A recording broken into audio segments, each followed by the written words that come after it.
Is this the Dr. Ray? What are you asking me? Are all people mentally ill? I have no idea. Boy, you hit the nail right on the head there. Now, why would I say something so dumb? I'm not sure what you're talking about. I don't remember what I said. You're always contagious, by the way. Am I really that awful? I don't care. I'm not concerned with that stuff. And I guess that's true, but doggone. As usual, you're doing all the talking. Well, are you better than God? No way. I'm going to give you some bad news. You got a problem. I just wanted to call and get some wise advice, hopefully. Now, from the studios of Living Bread Radio Network in Canton, Ohio, the hometown of Mother Angelica, here's Dr. Ray. Andrew, edit out that hopefully. Just called to get some wise advice, and then kind of like a second thought, barely audibly said, hopefully. Kind of a challenge, really. You going to give me some wise advice? I'm not real confident you are. I recognize my wife's voice in that. Thanks for calling. When you do. I'm Dr. Ray.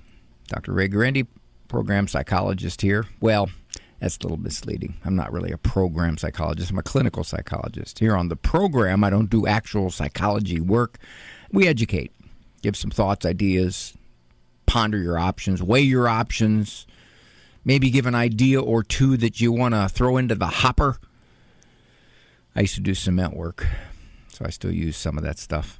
When I did cement work in college, I have a master's degree, and it was in between master's and PhD. And that summer, I worked cement work, and it's a role. If you're Italian, to get your papers, you have to do cement work. I was the gopher. All those guys get to do finish work. They smoothed it all out. I shoveled gravel. I went and got the donuts. That's all I was. These guys were so much better at it than I was. By the end of that summer, though, I not only got to get the donuts and shovel gravel, but there were times when I actually got to hose off some of the trowels. Oh, yeah. Shows you what a master's in psychology will get you. Thanks for joining me here on The Doctor Is In. Number for you to get onto the program very easily, 877-573-7825. 877-57 equal, if you want to acronymically, would that be correct use like that? I think it is. Call the show. Still get you here. You'll get a hold of Eric Dumont, call screamer there in Ann Arbor. And Andrew Kruchek is producer man there. He decides when I have to take a break. Sometimes the hard breaks decide when I have to take a break, and neither I nor Andrew can control that. That is the broadcast tyrant. Here, when you call in, we'll do what we can. Give you a few thoughts. Maybe a circumstance is perplexing you. Giving you some angst, some sadness, frustration, feeling rather helpless to deal with it. That's possible. Sometimes you call in. We had yesterday a number of people called in because our first call spurred some thoughts. And then folks called in to help out. And then typically I will get emails that I should have handled it this way, or I should have said this, or why didn't you say that? And a lot of the times it occurs to me, I'm wondering, where were they listening? They'll say, you should have said this. And I remember thinking, yeah, but the person made it very, very clear that they've tried saying that in the past and it blew up in their face. Nevertheless, I want to hear from you. Always glad to hear from you. You make the show. 877-573-7825. That is the number to call to get onto the program. Let me see what I got here in some questions. People usually send me some questions, and I try to answer them as best I can. Dr. Ray, when the kids were growing up, and this is really before the heavy advent of smartphones with pictures, did you always carry a picture of your children in your wallet? And why? Well, one of the reasons was, like to have pictures of the kids to look at.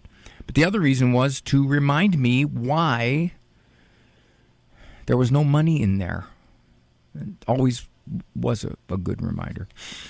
877-573-7825. In the Gospel of John, and this is really the only gospel where this is reported, and I've pondered this. Why did the synoptics, the other three gospels, not have this? Scripture scholars pretty much agree that the Gospel of John was the last one written. And the debate is when. Some had it. This is back last century, well into the 2nd century. That's pretty much been laid to rest. Some noted that it was maybe in the 80s or 90s AD, but it's been moved up. Nevertheless, John has the raising of Lazarus in his gospel. And at that time, the high priest said, "Oh, well, this is kind of bad here that this Jesus of Nazareth is doing these kinds of things, and the Romans are going to crush us if we don't get this under control, because the rabble are going to start to riot, and then the Romans are going to come in and just squish us," which is what they did in 66 A.D. And St. Thomas, poor St. Thomas, he gets a bad rap. Doubting Thomas. But at the time, Thomas was the one who said, well, if our Lord is going to die, we're going to go die with him. A pretty brave thing to say. Matter of fact, St. Peter said the same thing.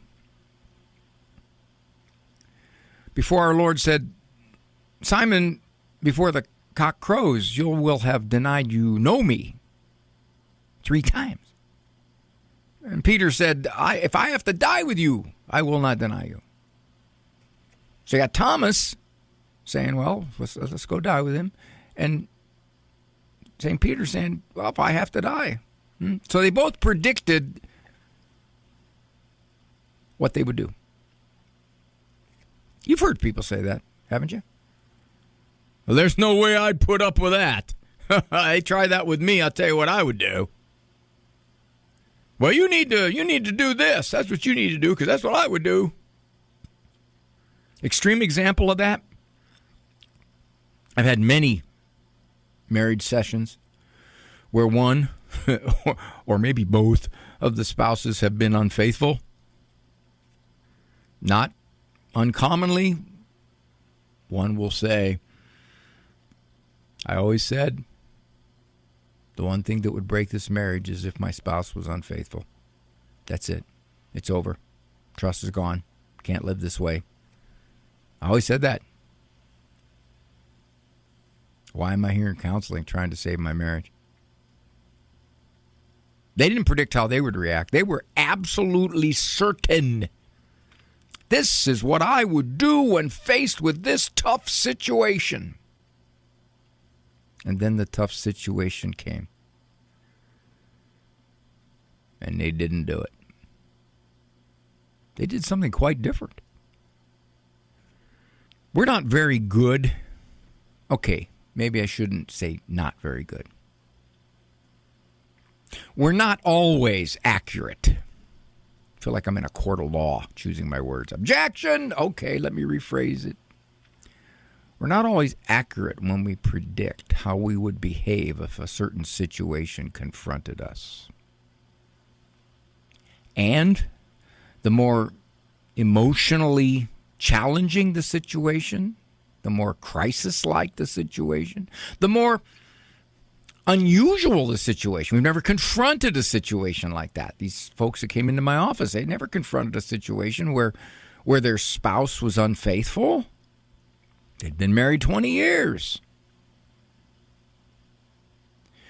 The more out of the norm of our daily living that a situation presents us with, the more we are shaky in our prediction of how we would react. Thomas apparently was not there at the foot of the cross.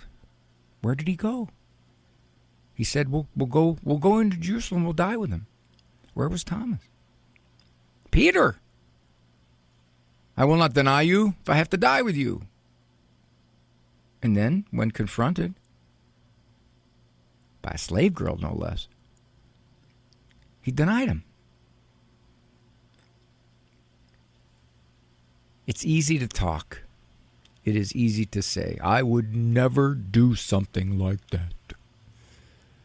I think that requires us to look at ourselves with some humility, to say, I hope by the grace of God I have the strength to act right and well and moral in that situation. Church has always been so wise. The near occasion of sin. That's right.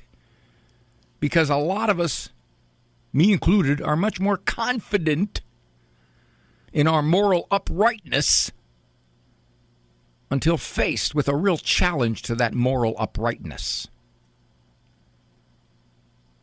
I can't believe he hasn't talked to his brother in 12 years. Do you believe that? Now, over something like that, he's not talking. You never should do that. And then your brother played fast and loose with his executive directorship of the inheritance. Huh. How long has it been since you've talked to your brother? I haven't talked to my brother in 4 years. Huh. I guess the best thing to say on this is have the humility to recognize that you hope and pray that God helps you to do as you predicted you would do when confronted by a challenging situation. 877-573-7825, 877-57-EQUAL is the number to call. I'm Dr. Ray. Thank you so much for joining me. Today's programming on Ave Maria Radio is brought to you in part by a gift from our day sponsor. In memory of Luke Snyder, from his parents and siblings who carry him in their hearts with deep gratitude and affection, and rejoice that he's with Jesus, trusting in Christ's promise and looking forward to the day that they all reunite in heaven. If you want to be a day sponsor and or want to say a message for a loved one or friend, call 877-288-1077. Pre-planning your cemetery arrangements is the most loving gift you can give to your family. Resurrection Cemetery in Clinton Township is one of the largest Catholic cemeteries in Michigan. It offers many burial, crypt, and cremation options and features incredible Catholic artwork throughout. Learn more about the pre-planning process by attending a free upcoming seminar on June 3rd at Resurrection Cemetery or on June 16th at Fern Hill Golf Club in Clinton Township. Reserve your spot today at mtelliott.com/resurrection. This program is brought to you by the following nonprofit underwriter. Are you longing to hear God's voice? Lord, Teach Me to Pray, the free Ignatian Prayer Series will open your heart to His voice, to the peace you are seeking, and the only love that fulfills the human heart, Jesus. God is calling you to true joy, knowing Jesus personally.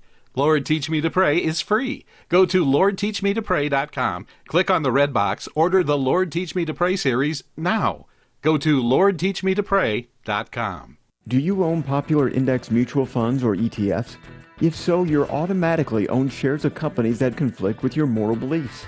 Ave Maria mutual funds are managed to conform to pro-life and pro-family values. Long-term investors can invest in the no-load Ave Maria mutual funds. The experienced professional portfolio managers make decisions based on investment fundamentals and pro-life values. You can learn more about Ave Maria mutual funds today at 866 Ave Maria or visit AveMariaFunds.com.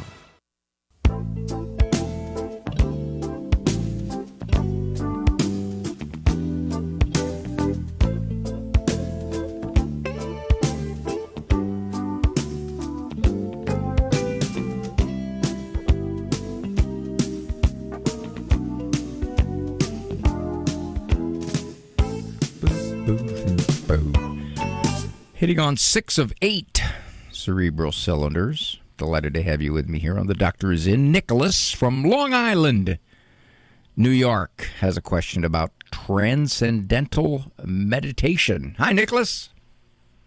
Hi, Dr. Ray. Thanks for taking my call. And by the way, your intro music is usually pretty doggone good.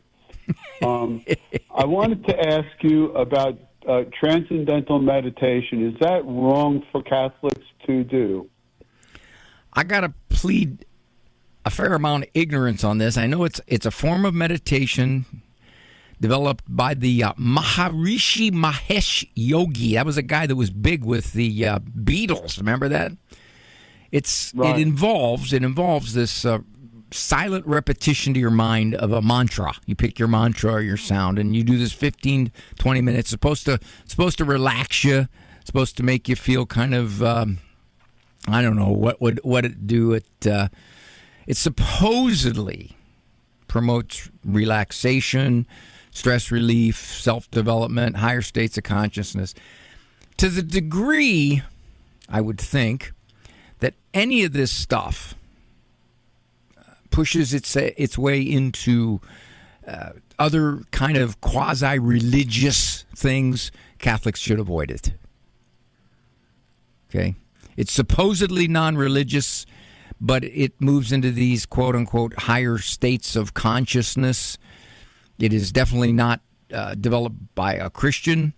So I would say for the most part, you avoid it. But again, if you're going to say to yourself, what I want to do is I want to sit down on a chair and I want to just kind of repeat one sound and try to relax. And if that's all you're doing, and you're not even aware of the other philosophy involved in it, I think you're okay. All right. I know that you're right. Jeanette Williams condemns it, and I think Jeanette would be talking about. She does. Oh, she'd be talking about the whole. That's good to know. The whole philosophy of it, and I agree with that. Okay, in a lot of ways, it's just very, very. Mm-hmm. At the very least, it's non-Christian. At the very worst, it's anti-Christian. I'm saying.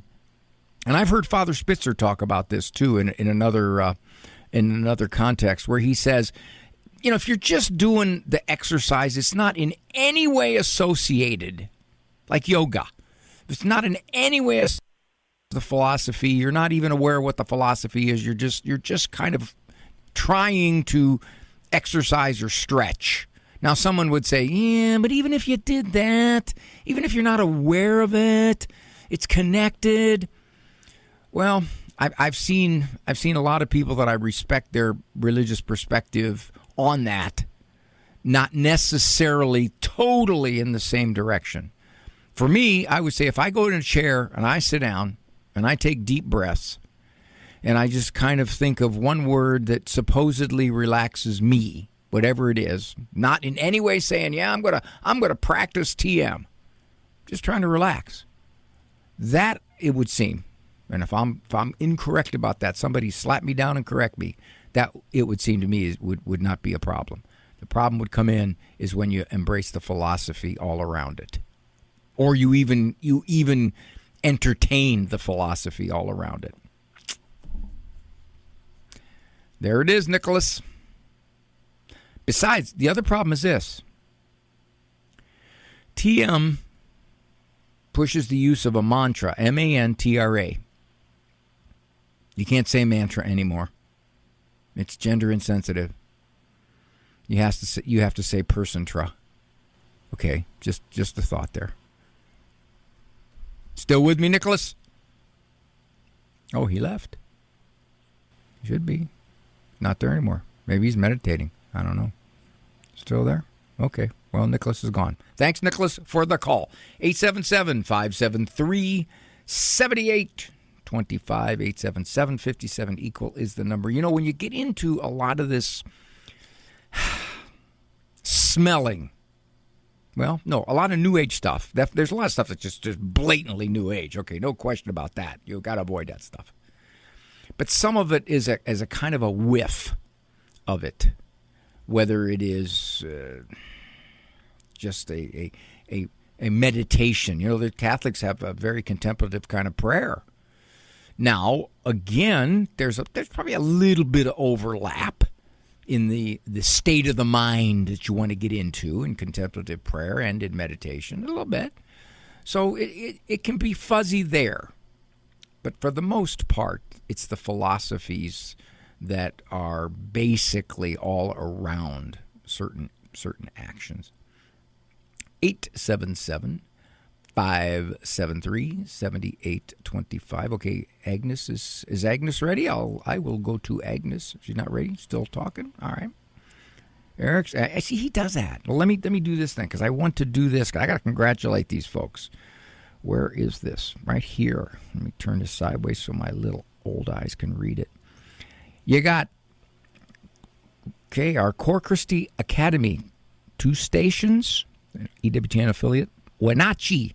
It's a great way to say a town's name, Wenatchee, Washington, on the air. 12 years now. 12 years. Congratulations to Michael Drollman and the team there at Core Christi Academy. For all of us folks here at EWTN, 12 years.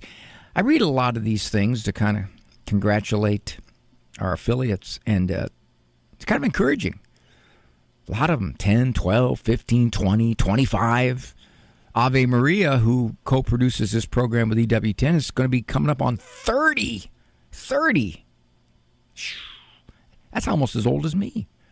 All right, let's go to Agnes. Agnes is calling from Station of the Cross, Buffalo, New York. What say you, Agnes? Hi. I listen to your show a lot, and I thank you for your advice, and I just am at wit's end. I'm 70. Wait a minute. Stop right there. I'm going to interrupt you. Agnes, I'm going to interrupt you. When somebody says they're at wit's end, you know what they're really saying? They're overwhelmed and can't do anything about it.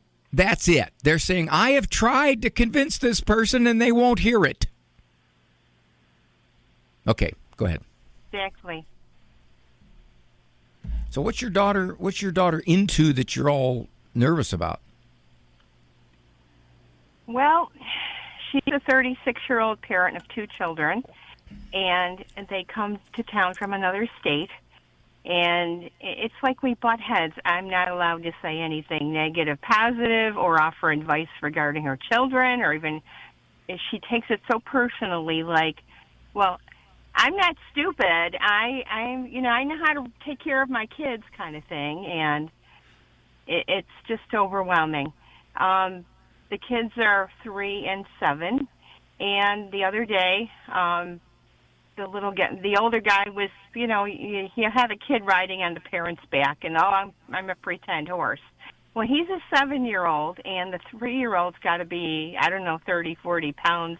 And I said, do you think he might be too heavy for him to do that? Well, she blasted me like, oh, I'm the parent. You don't know what you're talking about. And I was just, I'm a retired nurse, and I'm thinking spinal injuries, and I'm probably a little dramatic, but I just feel like it might be too much for him, and it just causes conflict. And I'm getting older, and I've been dealing with chronic leg issues, and I have to rest more, and it's like she resents me because I can't spend more time with the kids, so I'm in a quandary. My dear, how have you not learned up to this point not to say anything? Well, it just tears my heart out that the kids might be injured doing something. Okay, so let's say that they might be injured doing something. When you say something, does she say, oh, ooh, you're right, I'll stop right now? Never. Never. Ah, good word. Never. That's right.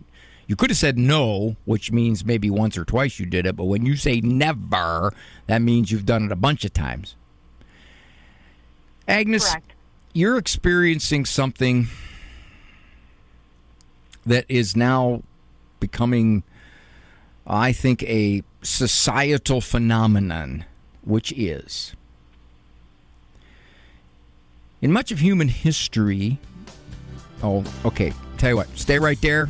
That music just snuck up on me. I didn't even see it coming. Stay right there. We got to talk.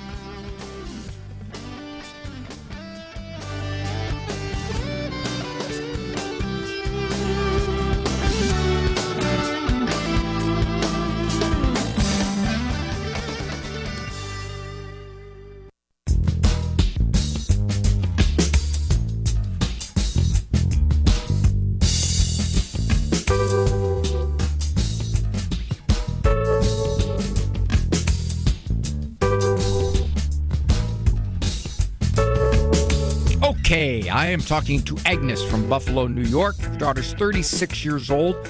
The original notation here from Eric on the call screaming is that Agnes's daughter works at a place run by a Masonic organization. However, that seems to be just only one area where Agnes and her daughter have butted heads. And, of course, a very common thing is when Agnes tries to give any kind of observation, thought, even suggestion to her daughter, it's met with, I know how to take care of my kid. I'm not an incompetent mother, etc., etc. Now, poor Agnes, she's worried. She's a nurse. Nurses can be uptight people. They really can. Can't tell you how many times nurses have told me not to do something, and I smiled. Nevertheless, Agnes is a little nervous about some things happening with the kids, and she's afraid they're going to be hurt. And it's rough and tumble stuff. It's not anything sounds serious, rough and tumble. And Agnes feels very, very compelled to say something to the daughter. And, of course, the daughter takes it immediately as criticism, questioning her motherhood. Agnes, you still there? I'm here. Okay, dear. I have noticed, well, let me rephrase this. It seems to me, in human history, you, as a grandparent, were a heavy source of child rearing guidance. The young parents relied upon the elders who've been there, who've done that, to give them thoughts and ideas and help. And they welcomed it. They wanted it. They were grateful for it. Now, that's still happening, but a much, much smaller percentage of the time. Because the young people, they, for various reasons, have been swamped by so many theories and notions and fears and worries, and they go to the internet, and the internet has replaced so many grandparents now, which results in, don't tell me, Mom, you were of that generation. I'm of this generation now. Don't question me, Mother. Does that sound like your daughter? Uh-huh. Okay. Yes. So given that, I would suggest, as I have many times, I would suggest you read the cues and recognize she doesn't want to hear any of your opinions about anything. Religion, the Masonic organization where she works in the building, the kids. She's essentially, now, if you say, holy mackerel, is this young parent that insecure?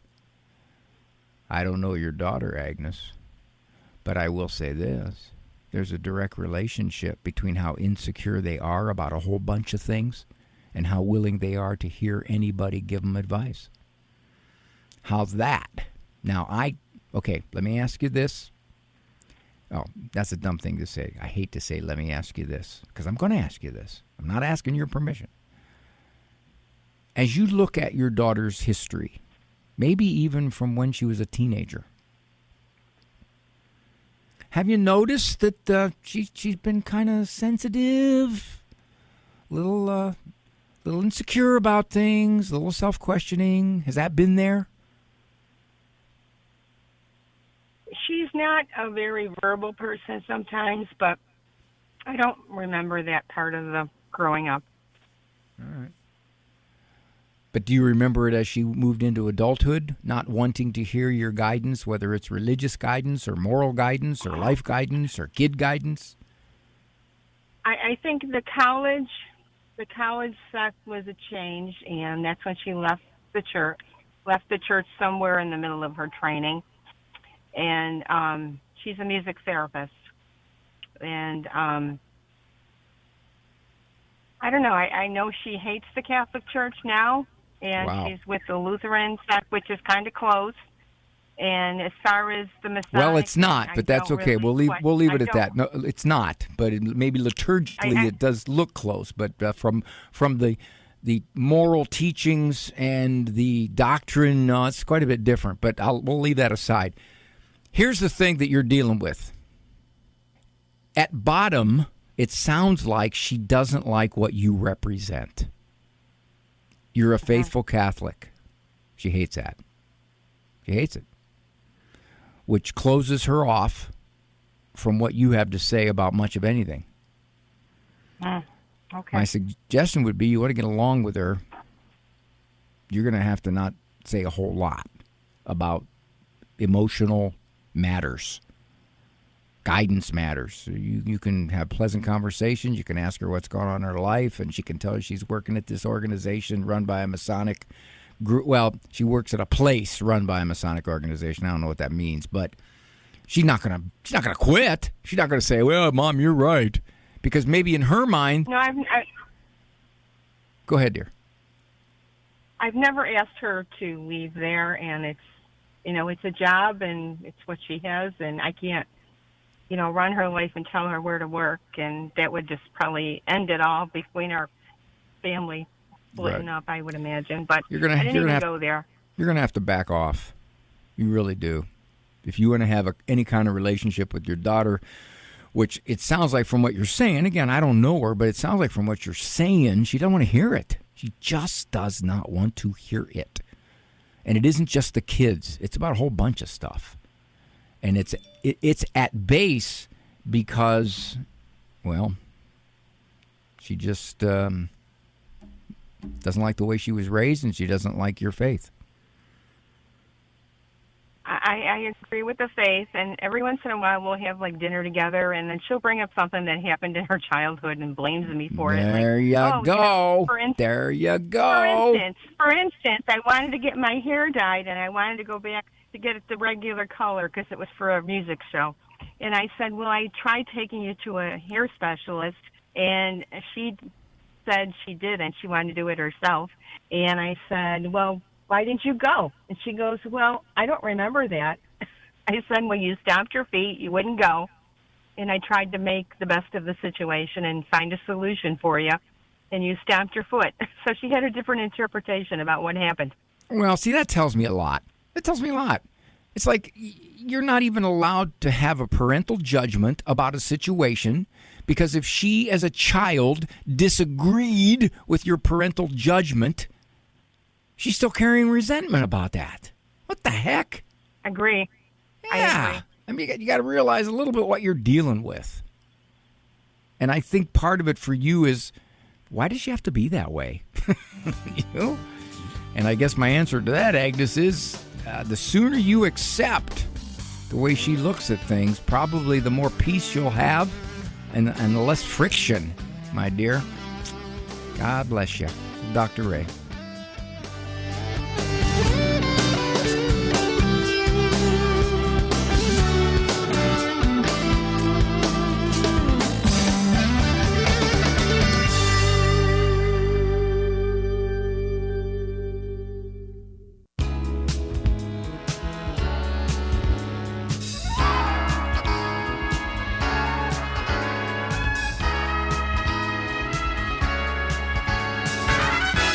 Guarendi, P.I. I don't know what it is about that music. Make me want to run and jump into a little car, heave myself without opening the car door into the driver's seat. But I will say this. At one time, I probably could have done it. Now it's got to be one of those little kid cars. Maybe about knee-high. Anything over that, I'm not sure I could grab it. And I mean, I probably would bang my foot on the way over. Rose from Massachusetts. Speaking of jumping, hi, Rose. Hi, Dr. Ray. What's up? Oh, just overwhelming. It's horrible what's going on. My son jumped out of the window group home last year, April, actually, and he was in 9 months in the hospital. And they did 10 surgeries from his legs. If he jumped out with his head, he would have died. He used his legs, second floor, and it was concrete in the second floor of his bedroom, and he jumped out. So when he arrived at the hospital, the psychiatry department said the meds were definitely off. And before that, like a couple weeks before, we took him to the movies. He was perfect all the time, and he was perfect. But this time he was sleeping through the whole movie, and it was difficult to wake him up. So we thought we had to call emergency. My husband was shaking him to wake up, and he finally woke up. And we have a lawsuit, thank God, going on. So, but that says I want my, I don't care about money. I just want my son. I was hoping, we saw the doctor, orthopedic, is one of the best in Boston. With the hospital is one of the best. And he says he'll never be able to walk again, but he's going to get Botox because the muscles are very tight. And the Botox is good, I know. But I was hoping the doctor would say he can walk again. I'm overwhelmed. And now my husband's sick, and he's in the hospital. My husband, right now, he could have a stroke. They don't know if he has a stroke. Who do you have to talk to about all this, Rose? Nobody. Just, I don't have any friends because, my husband and I do things together, and we like the same things. And, he doesn't like to talk about. That's the problem, I says, when this happened, he didn't want to talk because we changed the appointment for the doctor because he worked with another doctor, So, so then my husband mentioned about, I guess someone mentioned to him to amputate, because the legs, the muscles, are tight. So I said, oh, no. And I'm glad, the doctor said that wouldn't work because my son has always aggressions. It's nothing new. How old is your son, Rose? He'll be 36 next month. Okay. Well, obviously, and I'm not trying to duck out on you here, but you've got a very, very long-standing, complex situation, and you've got legal guidance now, so you're pursuing that angle. But I think you need to probably get someone you can talk to, because if this stuff is overwhelming you, your husband's in a bad situation like that, and your son has had a long-standing bad situation because of his mental disorder, which has probably on and off really been involved in him making some self-destructive kinds of decisions. You're going to need to have some support on how to at least navigate this, knowing that a lot of it you can't do a whole lot about, Rose. Do that cause? I mean, he's always had aggressions, but he never jumped out of the window. Well, he's thrown like toys out when he was in another for you group to home ask that question, first of all, it depends on the medication. It depends on the individual. It depends upon other factors in his life. To pin that down to the medication, it would seem to me, from a clinical perspective, would be very difficult to do. I don't know how your lawyers are approaching this. I can't say. But to point to one thing and say, well, he's never done this before, and therefore he was on this medication, and somehow that was pushing him into doing this kind of thing. Again, I don't know what your attorneys know. I don't know any of that. But to say something like that, if you're asking me that, I can't answer that question. No way. Well, one thing good, he's on Haldol from the hospital in Boston, and he was agitated last night, really bad. And it's not the first time, but, Haldol has helped. So they gave it to him, the only emergency situation, the Haldol. And he's on Clinopin or Clozaril or whatever. A number of medications. So the psychiatrist where he's living now in another place, residential, long-term, he says he had a little bit of tachycardia. Maybe the medication did it. But I told him, I says, at the time we said to the psychiatrist that we don't even think that he can't walk again. He said, well, get a second opinion. And, my husband said, we don't know who to go to for a second opinion, because this hospital is well-known, and young doctor for orthopedics. See? Well, you got a lot going on, Rose. You really do. And so I'm gonna have to let you go because I'm up against a break. But thanks for calling. And I would suggest you do go talk to somebody. That would help a lot. This is Dr. Ray, 877-573-7825. Thanks for joining me. You're listening to The Doctor. Come in, pull up a couch, let's talk. The Doctor is in. Over the last 70 years, Guest House has served more than 8,000 ordained and consecrated of the Catholic Church to provide lasting recovery from addictions and other behavioral health conditions. Support their mission at the 39th Annual Guest House Golf Classic, Monday, June 8th at Oakhurst Country Club in Clarkson. Registration includes golf on the 18-hole championship course, meals, and a silent auction. Corporate sponsorships are still available. Register by May 22nd at guesthouse.org. The Catholic Church teaches that Jesus Christ is literally and wholly present, body and blood, soul and divinity, under the appearances of bread and wine. Feeding 5,000 from a boy's 5 barley loaves and 2 fish, as recorded in John chapter 6, is quite a miracle. Yet the next day, Jesus downplays it in verse 27. Do not work for the food that perishes, but for the food that endures for eternal life, which the Son of Man will give you.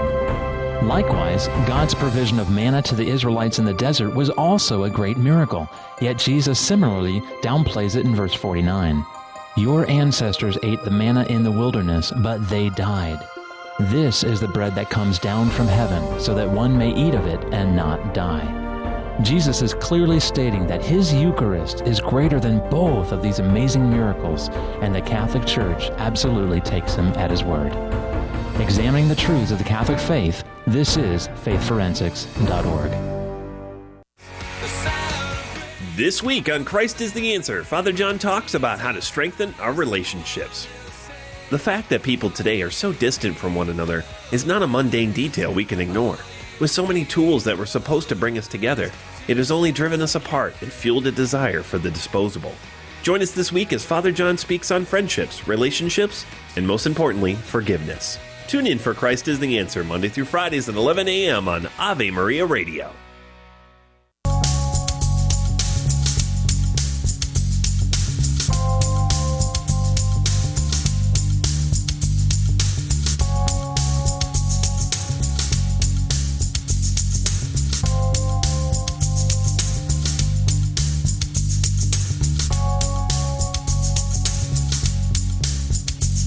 Well, I'll tell you, I'm humbled. And I don't mean humbled like I'm feeling a sense of humility. I mean humbled like I'm feeling slapped. I have a friend in one of our affiliates here who is calling me. And we had talked earlier, and I said, yeah, give me a call later, because he was doing something and I was doing something. So give me a call later. And apparently he's not aware that I'm on the air at this time, even though he works at that affiliate. As a matter of fact, he's a high-level person at that affiliate. So just to keep me from getting too full of myself. All right, I got a comment on this, and it's starting to happen more and more and more and more. When I wrote my first book many years ago, it was called You're a Better Parent Than You Think, and one of the themes in the book was that the experts were creating a sense of parenthood that you need to be psychologically correct.